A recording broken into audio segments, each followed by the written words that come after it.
ভরপুর ফলনেও হাসি নেই চাষির মুখে। হাত বদল সিন্ডিকেট সহ নানা কারণে ন্যায্য দাম পাচ্ছে না সবজি চাষিরা।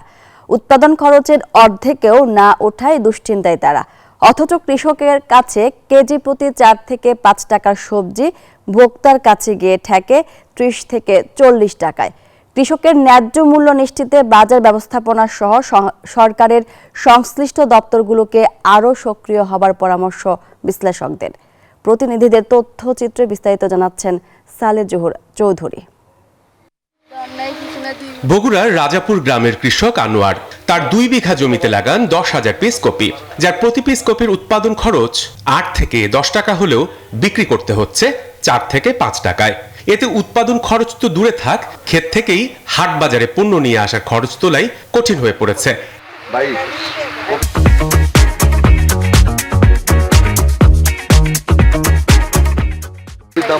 শুধু আনোয়ার নন, এমন অবস্থা দেশের সকল প্রান্তিক চাষির। তারা বলছেন, লাভের আশায় মাথার ঘাম পায়ে ফেলে সবজি ফলালেও লাভ তো দূরে থাক, উৎপাদন খরচ তোলা নিয়েই হিমশিম খেতে হচ্ছে তাদের। একটা কপির চারা কেনালে ইচ্ছে 2 টাকা, তার পেছনে কপির পেছনে খরচ হচ্ছে 10 টাকা। কপি বেশি ছিল 2 টাকা। 200 টাকা মন কপি, 100 টাকা লাগে গাড়ি ভাড়া, খাজ না লাগে, আবার আসার টাইমে গাড়ি ভাড়া, বেঁচে কিনে গাড়ি ভাড়াই হয় না। আমরা যে সবজিগুলো আবাদ করতেছি দেখেন এত কষ্ট করি, কিন্তু আমরা নিয়ে যেয়ে হাফ দামও পাই না, ওনারা নিয়ে যেয়ে আমাদের থেকে বেশি পায়। চাষিরা বলছেন, গেল 3 সপ্তাহ ধরেই দাম কমেছে ফুলকপি, মূলা, শিম সহ বিভিন্ন সবজির। কমেছে আলুর দামও।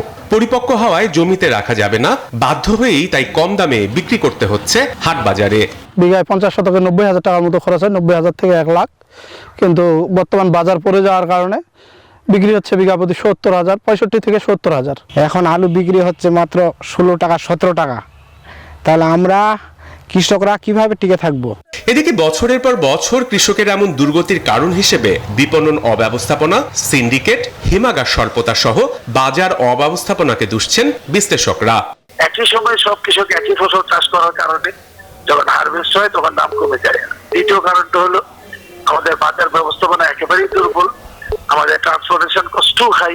উত্তরণের উপায় একটাই, কৃষককে আরো তথ্য উপাত্ত সংগ্রহ করতে হবে এবং কৃষি সম্প্রসারণ বিভাগ কৃষকদের সহায়তা করবে।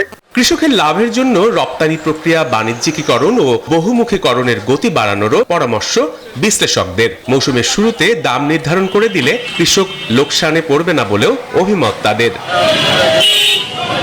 Desk report, news 24।